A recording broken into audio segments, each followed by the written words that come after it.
PCB কি stadium বানিয়েছে নাকি সুইমিং পুল? চ্যাম্পিয়ন্স ট্রফির সামনে রেখে 770 কোটি টাকার বাজেট আর মাঠের হাল দেখে মনে হচ্ছে আমাদের গুলিস্তানের ড্রেনেজও এর চেয়ে হাজার গুণ ভালো। পিসিবি ভাবছিল গ্যালারিতে একটু রংচং করলে বুঝি ইন্টারন্যাশনাল মান হয়ে যায়, কিন্তু বৃষ্টি আসলে সব মুখোশ খুলে গেল। আজকে আমরা কথা বলবো পিসিবির সেই বিখ্যাত 770 কোটি টাকা ড্রেনেজ আর লাহোর স্টেডিয়ামের করুণ দশা নিয়ে।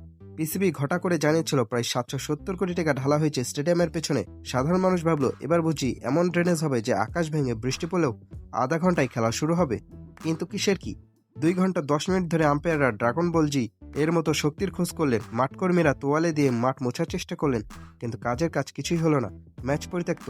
আরে ভাই, 770 কোটি টাকা খরচ করে যদি মাঠ শুকানোর জন্য আধুনিক মেশিনই না কেনা যায়, তাহলে টাকাগুলো কি সব গ্যালারির রং চাটাতেই শেষ? সবচেয়ে হাসির কথা কি জানেন, আম্পায়ারদের রিপোর্টে লেখা হয়েছে সীমিত সরঞ্জাম বা লিমিটেড রিসোর্সেস, মানে পিসিবির কাছে মাঠ শুকানোর পর্যাপ্ত ঝাড়ুও নেই। আমাদের গুলিস্তানে বৃষ্টি হলে আধা ঘন্টায় পানি নেমে যায়, আর লাহোরে আন্তর্জাতিক ভেন্যুতে খেলা শুরু করতে লাগে 2 দিন। ভারতের অত্যাধুনিক ড্রেনেজ সিস্টেমের কথা না হয় বাদই দিলাম, আমাদের মিরপুর অর্থাৎ হোম অফ ক্রিকেটের ড্রেনেজ সিস্টেমের ধারে কাছেও যেতে পারে না লাহোর। পিসিবির উচিত ছিল মিরপুর থেকে কিছু ড্রেনেজ ইঞ্জিনিয়ার হায়ার করা, অন্তত ম্যাচটা তো পরিত্যক্ত হতো না। আধুনিক ক্রিকেটে মাঠের নিচে ড্রেনেজ সিস্টেমটাই আসল।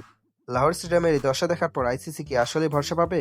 770 কোটি টাকা কি তাহলে কেবল আয় আসছিল? আপনাদের কি মনে হয় পিসিবি কি আসলে লাহোর স্টেডিয়ামের পেছনে 770 কোটি টাকা ঢালছে, নাকি টাকাগুলো অন্য কোথাও পাচার হয়ে গেছে?